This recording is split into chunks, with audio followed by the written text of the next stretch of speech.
நாடார்களின் வரலாறு, ஆன்மீகம், அரசியல், விளையாட்டு மற்றும் அனைத்து செய்திகளும் உடனுக்குடன் தெரிந்து கொள்ள நாடார் டுடே டிவியை சப்ஸ்கிரைப் பண்ணுங்க, லைக் பண்ணுங்க, ஷேர் பண்ணுங்க, கமெண்ட் பண்ணுங்க. பக்கத்துல இருக்கிற பெல் பட்டனை கிளிக் பண்ணுங்க. வணக்கம். நாடார் டுடேல இருந்து பாலமுருகன். நாடார் டுடே சார்பா நம்ம இந்த தேனி மாவட்டத்தோட வரலாற்று பதிவை ஆவணமா பதிவு பண்ணிட்டு வரோம். அதன் அடிப்படையில இன்றைக்கு வந்து போடி பகுதியில் இருக்கக்கூடிய திருமலாபுரம்ங்கிற ஊருக்கு நம்ம வந்திருக்கோம். இங்கே வந்து நாடார் பேரவை உறவின் முறைங்கிற அமைப்பை இங்க வச்சிருக்கிறாங்க. அதோட செயலாளர் அவர்களை வந்து நம்ம சந்திக்க வந்திருக்கிறோம். இந்த உறவுமுறைக்கு வந்து ஒரு நீண்ட நெடிய ஒரு வரலாறு உண்டு. இந்த வரலாற்று பதிவை அவரோட பதிவு செய்வதற்காக இங்க வந்திருக்கிறோம். அவங்ககிட்ட நிறைய விஷயங்கள் கேட்க இருக்குது, வாங்க கேட்கலாம். அண்ணாச்சி வணக்கம். வணக்கம் அண்ணாச்சி. நல்லா இருக்கீங்களா? நல்லா இருக்கு. சொல்லுங்க அண்ணாச்சி. அதாவது நாடார் பேரவை, ஆமா, அதாவது பொதுவா வந்து ஒவ்வொரு ஊர்லயும் வந்து அந்த ஊர் பேரை வச்சு உறவின் முறைன்னு தான் வச்சிருப்பாங்க. சரி. நீங்க வந்து பாத்தீங்கன்னா நாடார் பேரவைங்கிற ஒரு அமைப்பு, அதாவது நாடார் பேரவை உறவின் முறை சங்கம்னு வச்சிருக்கீங்க. சொல்லுங்க அண்ணாச்சி. முதல்ல வந்து உங்களை பத்தி சொல்லுங்க, அதுக்கப்புறம் நம்ம அமைப்பை பத்தி சொல்லுங்க. என் பேர் மோகன்தாஸுங்க. நான் வந்து இதில் இந்த உறவின் முறையில் வந்து ஆரம்ப கால மெம்பர். இடையில வந்து நான் தமிழ்நாடு அரசு போக்குவரத்து கழகத்தில் வேலை பார்த்தேன். முதுநிலை நடத்துகிற வேலை பார்த்து 2016 ஓய்வு பெற்றேன். அதுக்கு முந்தைய இந்த சங்கத்தில் ஈடுபாடு இருந்துச்சு. ஆனால் 2016க்கு முன்னாடி முழு மூச்சா நம்ம சங்கத்தில் ஈடுபாடாக இருக்கேன். இப்போ கடந்த 7 வருஷமா நாடார் பேரவை உறவின் முறைக்கு செயலாளராக இருக்கேன். சரி. அதுபோல ஒரு 3 வருடமா காமராஜர் நம்ம வித்யாலயா மேல்நிலைப்பள்ளி நாடார் பேரவை கட்டுப்பட்டதுல அதுல செயலாளர். நாடார்னாலே வந்து தென் பகுதியில இருந்து பல இடங்களுக்கு வந்து மைக்ரேட் ஆகி போனவங்க தான் அன்னைக்கு வந்து ஊர்லயே உறவுமுறை சங்கங்கள் வைத்து கொலவச்சு கொண்டிருக்கிறாங்க. ஆமாண்ணா. நீ அதன் அடிப்படையில் இப்ப நீங்க உங்களோட பூர்வீகம் எந்த ஊர்? எங்க பூர்வீகம் கூட திருச்செந்தூர் உடன்குடி. ஓ, உடன்குடி. ஆனா எங்க அப்பா எல்லாம் இருந்தது அருப்புக்கோட்டையிலேருந்து இங்க எங்க அம்மாவை எங்க அப்பா திருமணம் முடிச்சது போடி திருமலாபுரம். அதனால அவர் இங்க வந்துட்டு டிவிஎஸ்ல டிரைவரா ஓடிட்டு அவர் காலத்துக்கு பின்னாடி அந்த வாரிசு அடிப்படையில நான் வேலைக்கு போயிட்டேன். நீங்க வந்து அரசு அலுவலரா அரசு பணியாற்றி ஓய்வு பெற்றிருக்கேன். ஓய்வு பெற்ற பிறகு நம்ம சமுதாயத்துல முழு ஈடுபாடு, முழு சமுதாய பணிக்கு வந்து முழுமையாக உங்களை அர்ப்பணித்துக் கொண்டு செயல்படுறீங்க. அதுக்கு முதல் வந்து ஈடுபாடு இருந்தாலும் ஏனோ தானே வரவேன், அப்ப பார்த்துட்டு போவோம், அவ்வளவுதான். மற்றுள்ள சங்கங்களுக்கு நம்ம வந்து இன்னைக்கு சொல்ல போனோம்னா உலகம் முழுதும் நாடார்கள் எங்கெல்லாம் 10 பேர் இருந்துட்டாங்கன்னா உடனே ஒரு சங்கத்தை உருவாக்கி அங்க ஒரு உறவுமுறையை உருவாக்கிடுவாங்க. நம்ம சங்கத்துக்கும் நம்ம சங்கத்தோட சிறப்பை பத்தி சொல்லுங்க. நாடார்கள்னாவே பெரும்பான்மை வந்து ஒரு சாந்தியமானவர்கள் தான் பேர். நிதானமானவங்க, எதுலையுமே கொண்டு குறிக்கோளை வந்து செயல்படுத்துன்னு நினைக்கிறவங்க, ரொம்ப தெளிவா செயல்படுத்துன்னு நினைக்கிறவங்க, கல்விக்கு முக்கியத்துவம் கொடுக்குறவங்க. மேற்கொண்டு ஒரு 10 பேர் இருந்தாலும் முன்ன இல்ல, அதாவது நான் சொல்றது ஒரு 20-25 வருஷத்துக்கு முன்னாடி ஒருத்தர் கஷ்டப்பட்டான்னு கை தூக்கி விடுவாங்க. அந்த அமைப்பு காலப்போக்கில் மாறிக்கிடுச்சு. தனிநபர் தூக்கி விட்டாலும் சரி, இன்னைக்கு சங்கத்து மூலியமா அந்த இதை செஞ்சுக்கிட்டு இருக்கோம். நம்ம சங்கத்தை பொறுத்த மட்டும் 1981 ஆரம்பிச்சேன்னா இது வரைக்கும் சிறப்பா செயல்பட்டுக்கிட்டு இருக்காங்க. ஆரம்ப காலத்துல இதுக்கு மூலதனமே கிடையாது. அன்னைக்கு இருந்த உறுப்பினர்கள் கஷ்டப்பட்டு ஒரு ஆலமரமா வளர்த்து வச்சிருக்காங்க அந்த சங்கத்தை. இன்னைக்கு நாங்க ஒரு இடையில வந்தவங்கன்னா அந்த சங்கத்தை பாதுகாக்கிறதுக்கு என்ன வழியோ, அந்த சங்கத்தை ஏதோ வளர்ச்சி அடையிறதுக்கு என்ன வழியோ அதைத்தான் நாங்க செஞ்சுக்கிட்டு இருக்கோம் ஒழிச்சு. ஆனா இந்த சங்கத்தில் உள்ள உருவாக்குனவங்கள்ல இந்த சமயத்துல நம்ம நினைவு கூறுதல் பெருமை அடையிறோம். அவங்கெல்லாம் இல்லைன்னா இது கிடையாது. இன்னைக்கு நல்லா நாடார் பேரவைன்னு வச்சிருக்க காரணமே என்னன்னா, பேரவை ஒரு சங்கமம். பேரவைன்னா ஒரு சங்கமம், அதாவது கூட்டம். அதையும் காரணம். நாங்க அன்னைக்கு வந்து உதிரி பூக்கள்னு ஆரம்பிச்சாங்களாம் சங்கம். ஆரம்பிச்சது அந்த வரலாறு ஆரம்பிச்சாங்க. அடுத்த காலப்போக்கில் நாடார் பேரவைன்னு ஆரம்பிச்சாங்க. ஐயா ஆறுமுகசாமி அவருடைய ஐஜியா இருந்த காலத்துல நாங்க போய் அவரை அணுகி நாடார் பேரவை உறவின் முறைன்னு மாத்தி இப்போ ஒரு 10 வருஷமா மாத்திருக்கோம். எங்களுக்கு கீழே வந்து ரைஸ் மில் ஒன்று இயங்குது. ஒரு 10,000 சதுரடியில கோவில் ஒன்று, பத்திராளியம்மன் கோவில் கட்டியிருக்கோம். ஒரு கிட்டத்தட்ட ஒரு 900 பிள்ளைய படிக்கிற மாதிரி காமராஜர் 100ஆண்டு அன்னைக்கு ஒரு கல்வி நிறுவனம் ஆரம்பிச்சு காமராஜ் வித்யாசாலையா மெட்ரிகுலேஷன் மேல்நிலைப் பள்ளின்னு இன்னைக்கு சீரும் சிறப்பாக வந்துட்டு இருக்கு. இன்னைக்கு தேனி மாவட்டத்திலே நம்ம கல்வி வந்து கல்விக்கு முன்னுரிமை கொடுத்து அந்த இது சீரும் சிறப்பாக நடந்துகிட்டு இருக்கு. இன்னைக்கு 900 பிள்ளைங்க படிக்கிறாங்க.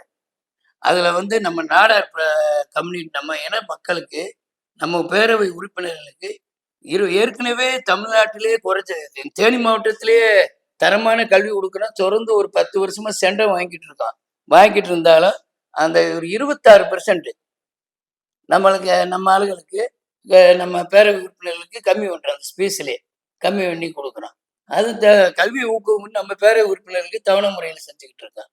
அதே இது 10 வருஷத்துக்கு முந்தி நம்ம இந்த இன்ஜினியரிங் படித்தவங்க, டாக்டர் படித்தவங்க, இவங்களுக்கெல்லாம் முடியாதவங்களுக்கு ஒரு 50,000 1 லட்சம் வரைக்கும் வட்டி இல்லாமல் கொடுத்து தவணை முறையில் வாங்கிக்கிட்டு இருக்கோம். இதனால இந்த நாடார் பேரவை உறுப்பினர்ல வந்து பணம் வாங்கி உதவி பெற்று பணம் வாங்கியெல்லாம் கிடையாது, உதவி பெற்று படித்தவங்க ரொம்ப பேர் இருக்காங்க. அவங்கெல்லாம் இப்போ எங்கள் சங்கத்துக்கு உரிமையாக செய்கிறாங்க. எங்களுக்கு ஒரு வருத்தம் என்னன்னா, இவ்வளவு பெரிய ஐக்கியமா இருந்துட்டு இன்னைக்கு சிந்தி செதறி கிடக்கான். ஒரு உதாரணத்துக்கு காமராஜர் அவதூறு நான் பேசினேன், அந்த அவனுக்கிட்ட முடிவெடுக்கிறதுக்கே இன்னும் நம்மளால முடியல. காரணம் நம்ம இன ஒற்றுமை குறைஞ்சதுனால. இன்னைக்கு வந்து 100 பேர் ஒரு இடத்துல இருக்காங்கன்னா, 100 பேர் ஒரு சங்கம் ஆரம்பிச்சாங்கன்னா, மற்ற கம்யூனிட்டியில ஒரு சின்ன பிரச்சனை 100 பேர் அவங்க வீட்டுல உள்ள குடும்பத்துல கூட ரோட்டுக்கு வந்துடுறாங்க. நம்ம நிதானமா செயல்படுறோம். அந்த நிதானத்தை மக்கள் வந்து தப்பா எடுத்துக்கிறாங்க. இவங்கிட்ட பலம் இல்லை, பலவீனமா இருக்காங்க. உண்மை அதே, பலவீனமாத்தான் எல்லாமே இருக்கும். பலவீனமாத்தான் இருக்கும். அந்த போக்கை மாத்தணும். இன உணர்வுன்னு ஒண்ணு வரணும். இன்னைக்கு வந்து எல்லாருமே வேலை வெட்டியில இருக்கவங்க தான். இன்னைக்கு ஒரு 30 நிர்வாக குழு உறுப்பினர் இருக்காங்கன்னா என்கிட்ட, அவங்க எல்லாம் வேலையை வெட்டி உள்ளவங்க. இருந்தாலும் ஒரு விஷயம்னா எல்லாம் ஒண்ணு கூடி எல்லாம் கலந்து ஆலோசித்து நாங்கள் முடிவு பண்ணி செய்யறோம். அதனாலதான் எங்க சங்கம் ஒற்றுமையா ஓடிக்கிட்டு இருக்குங்க. இன்னைக்கு எங்களுக்கெல்லாம் ஒரு ஆசை, எல்லாம் ஒருங்கிணையணும். மற்ற ஒண்ணும் இல்ல, காமராஜர் பிறந்த நாளாவே நாங்க போடியில வந்து நாங்க எல்லாமே நம்முடைய நாடார் பேரவை உறுப்பினரை நிர்வாக முக்கியமா சொன்ன சந்திரசேகரன், லோனப்பன், இவர் மகாலிங்கம் எங்க உறுப்பினர், நான் டாக்டர் ஐயா வேல்ராஜ், இவங்க பூராமே நாங்க முடிவெடுத்து எல்லாத்தையும் ஒருங்கிணைச்சோம். அதுபோக ஒரு சில உறுப்பினர்கள் எல்லாம் இந்த பார்த்தசாரதி, இந்த பரமசிவம் எல்லாம் ஒருங்கிணைச்சு எல்லாத்தையும் அந்த காமராஜர் பிறந்த நாள் விழாவை சீரும் சிறப்பாக நடத்திக்கிட்டு இருக்கோம். எல்லா கவர்மெண்ட் சிலமலை, போடி உடன்முறை, எல்லா திருமலா உடன்முறை எல்லாத்தையும் கூப்பிட்டுதான் ஒருங்கிணைச்சு செஞ்சுக்கிட்டு இருக்கான். அந்த உணர்வுகளுக்கு கூட வர்றதுக்கு ரொம்ப கஷ்டப்படுறாங்க. ஒவ்வொருத்தரையும் போய் நாங்க கெஞ்சி கதறி கூப்பிட வேண்டியது இருக்கு. போன வட்டம்லாம் வந்து ரத்த தான முகாம் எல்லாமே நடத்தினோம். எங்களுக்கு தனிப்பட்ட முறையில எங்க பேரவை உடன்முறைக்கு 50,000 ரூபாய்க்கு மேல செலவு வந்துச்சு. நாங்க செலவெல்லாம் பார்க்கல.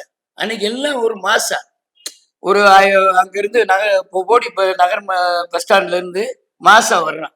வந்து காமராஜ் ஐயா சிலைக்கு மாலை அணிவிச்சு அங்க இனிப்பு வழங்கி மற்ற வர்றவங்களுக்கு சாப்பாடு, அன்னதானம் எல்லாம் பண்றோம், ரத்த தானம் பண்றோம். இப்ப எல்லாம் பெண்ணு போகும்போது அடுத்த கம்யூனிட்டி பாக்குறவங்க அடையப்பா ஒருங்கிணைந்து ஒற்றுமையா இருக்காங்கன்னு ஒரு உணர்வாகி போகுது. நம்மள ஒருத்தன் கை நீட்டி பேசுற கூட பயப்படுறேன். அது கூட நம்ம ஆளுங்க ஒத்து வர மாட்டேங்கிறாங்க. காரணம் வந்து என்னன்னா, எனக்கு வேலை இருக்கு, உனக்கு வேலை, ஏன் அந்த வேலையை ஒரு நாளைக்கு தள்ளி வைக்கணும். அந்த உணர்வுகள்லாம் எல்லாத்துக்கும் வரணும். இன்னைக்கு நாங்க ஆலமரமா தலைச்சி எங்க முன்னாடி இருந்த உறுப்பினர்கள் தான்.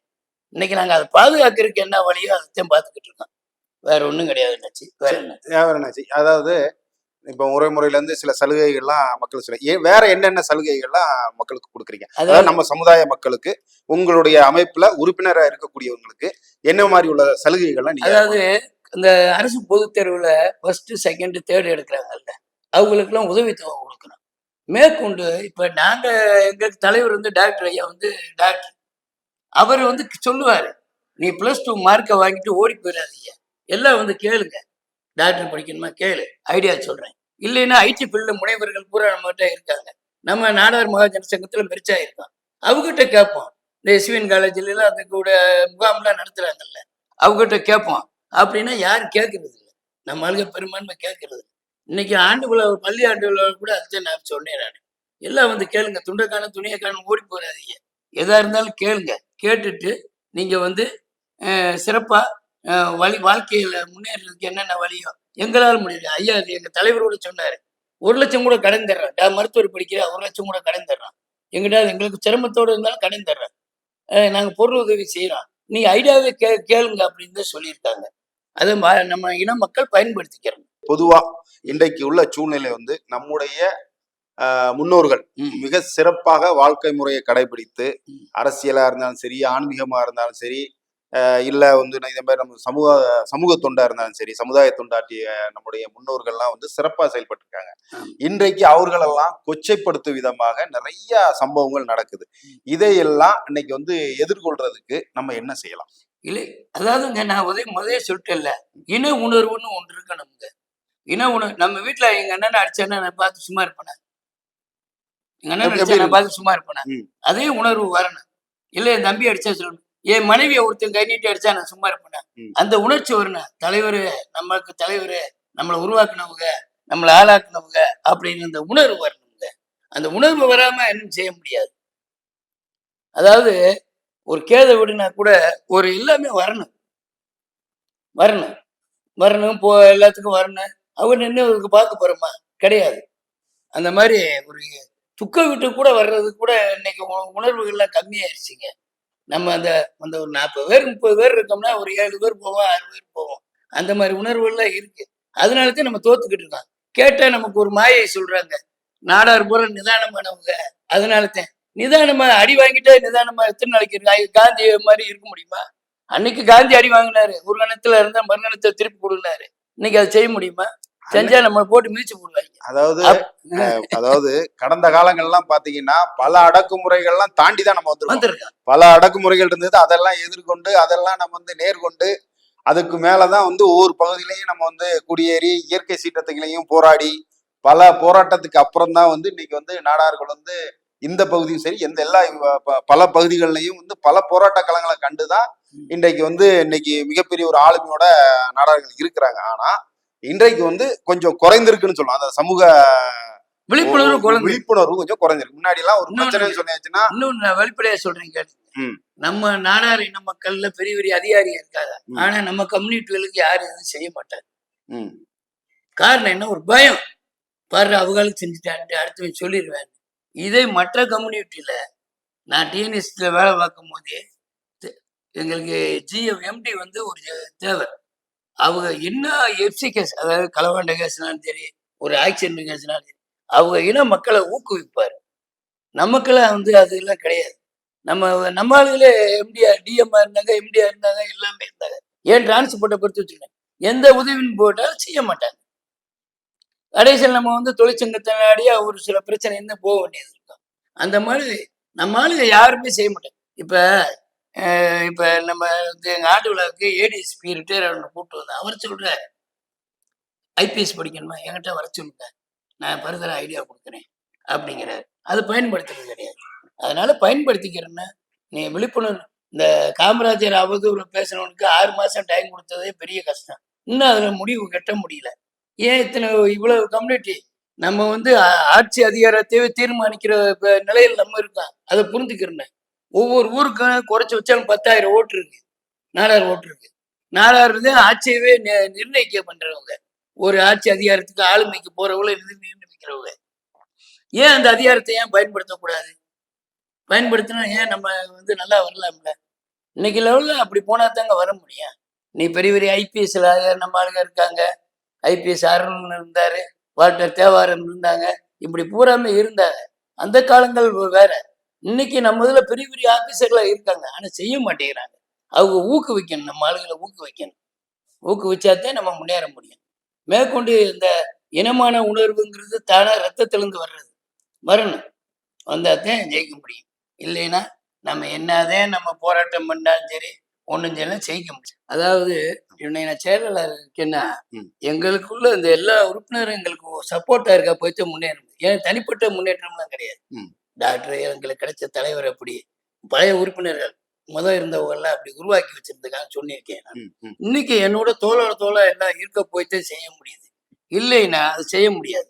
அதே மாதிரி இந்த மாதிரியே எங்க சங்கத்தில் நாங்க எப்படி தோளோடு இல்லாத வெற்றி பெற முடியுது. எல்லாம் ஒரு இலக்கை நோக்கி போய்கிட்டு இருக்கோம், வெற்றி பாதையை நோக்கி போய்கிட்டு இருக்கோம். அதே மாதிரி தமிழகத்தில் உள்ள நாடார்கள் பூரா ஒருங்கிணைஞ்சு நல்லா வரணும்னு கேட்டுக்கொண்டு இந்த முறையை முடித்து. அண்ணாச்சி நிறைய தகவலை பதிவு பண்ணியிருந்தாங்க. அதாவது அண்ணாச்சி அரசு ஊழியரா இருந்தாலும் அரசு ஊழியருக்கு ரிட்டையர்ட் ஆனதுக்கு அப்புறம் முழுமையாக தன்னை வந்து இந்த அமைப்போட இணைத்து கொண்டு இன்றைக்கு வந்து அந்த ஸ்கூலையும் அவங்க வந்து நிர்வகிக்கிறாங்க. இந்த சங்கத்திலையும் அவங்க வந்து நிர்வகிஸ்தரா இருக்கிறாங்க. அதாவது இன்றைக்கு நாடார்களுடைய அந்த இனமான உணர்வுங்கிறது குறைஞ்சிக்கிட்டே வருது. அது கூடாதுங்கிறதுல அண்ணாச்சி வந்து ரொம்ப வருத்தத்தோட இருக்கிறாங்க. அது மட்டுமல்ல, இந்த சங்கத்துல பொறுத்த வரைக்கும் படித்த இளைஞர்கள், அதாவது ரொம்ப வறுமை கோட்டுக்கு கீழே இருக்கிறவங்க 10ஆம் கிளாஸ் 12ஆம் கிளாஸ் படிச்சுட்டு அந்த படிப்பை விடுற ஒரு சூழ்நிலை இருக்கும்போது இந்த சங்கம் அவர்களுக்கு பண உதவி செய்து அவர்களை வந்து மேற்படிப்பு படிக்க வைத்து இன்றைக்கு வந்து பல ஆளுமைகளாக உருவாக்கி விட்டுருக்காங்க. உண்மையிலே தமிழகத்திலேயே நான் வந்து கிட்டத்தட்ட எல்லா தமிழகம் முழுவதும் சுற்றுப்பயணம் பண்ணியிருக்கேன். நிறைய சங்கங்கள், நம்ம சமுதாய சங்கங்கள் எல்லாத்தோடையும் நம்ம தொடர்புல இருக்கிறோம். இருந்தாலும் எந்த சங்கத்துக்கும் இல்லாத ஒரு சிறப்பு இந்த சங்கத்துக்கு இருக்கு. எல்லா சங்கத்திலையும் பாத்தீங்கன்னா அதாவது ஒருங்கிணைக்கிறதுக்கு நிறைய விஷயங்கள் பண்ணுவாங்க, சில நலத்திட்ட உதவிகள் பண்ணுவாங்க, உறுப்பினர்களுக்கு சில சலுகைகள்லாம் பண்ணுவாங்க. இந்த ஒரு சங்கத்துல மட்டும்தான் பள்ளிக்கூடம் படிக்கும், அதாவது மேல் படிப்பிற்காக பணத்தை கொடுத்து, அதாவது எந்த ஒரு கேரண்டி இல்லாம பணத்தை கொடுத்து அந்த பிள்ளைய படிக்க வச்சு அதுக்கப்புறம் படிச்சு அவங்க வேலைக்கு போனதுக்கு அப்புறம் அந்த பிள்ளைங்க வந்து அந்த பணத்தை ரிட்டர்ன் பண்றாங்க. இது வந்து மிகப்பெரிய ஒரு விஷயம். இந்த ஃபார்முலா வந்து எல்லா சங்கங்களும் அவங்க வந்து இதை வந்து எல்லா சங்கங்களும் இதே மாதிரி ஃபாலோ பண்ணாங்கன்னா கண்டிப்பாக தமிழகத்தில் அனைத்து நாடார் மக்களும் நாடார் குழந்தைகள் எல்லாருமே டிகிரி ஹோல்டராக இருப்பார்கள். இந்த நாட்டை வழிநடத்தக்கூடிய ஐஏஎஸ் ஐபிஎஸ் போன்ற துறைகள்லையும் வந்து அவங்க வந்து கோலச்சு கொண்டு வருவாங்கங்கிறதுல வந்து எந்த ஒரு மாற்றம் இல்லை. தயவு செய்து பாக்கி உள்ள சங்கம், அதாவது நம்ம சங்கங்கள் நிறைய சங்கங்கள் இருக்கு, அந்த தலைவர்களுக்கு எல்லாம் ஒரு வேண்டுகோள் வைக்கிறேன். இதன் மூலமா ஒரு வேண்டுகோள், இந்த சங்கத்தை போல அடித்தட்டில் இருக்கக்கூடிய நம் சமுதாய மக்களுக்கு சங்கம் சார்ந்து படிப்பிற்கு அவர்களுக்கு இதே மாதிரி உதவிகளை செய்து ஒருவரை கூட டிகிரி இல்லாத பிள்ளைகளாக இருக்கக்கூடாது. எல்லா பிள்ளைகளும் டிகிரி வாங்கக்கூடிய அந்த ஊக்கத்தை கொடுத்து அவங்களுக்கு இதே மாதிரி சலுகைகள்லாம் நீங்க உதவி செய்தீர்கள் என்றால் கண்டிப்பாக நாடார் சமுதாயம் வருங்காலங்களில் மிகப்பெரிய ஒரு ஆளுமையான சமுதாயமாக வரும் என்பதில் வந்து எந்த ஒரு மாற்று கருத்து இல்லை. இந்த சங்கத்திற்கும் சங்க நிர்வாகிகளுக்கும் நாடார் டுடே சார்பாகவும் நாடார் சமுதாய சார்பாகவும் வாழ்த்துக்களை தெரிவித்துக் கொண்டு தொடர்ந்து இன்னொரு நிர்வாகியை சந்திக்கிறோம். நாடார் டுடே இணைந்திருங்கள். நன்றி, வணக்கம். இந்த வீடியோ உங்களுக்கு பிடிச்சிருந்தா லைக் பண்ணுங்க, ஷேர் பண்ணுங்க, சப்ஸ்கிரைப் பண்ணுங்க, பக்கத்துல இருக்கிற பெல் பட்டனை கிளிக் பண்ணுங்க.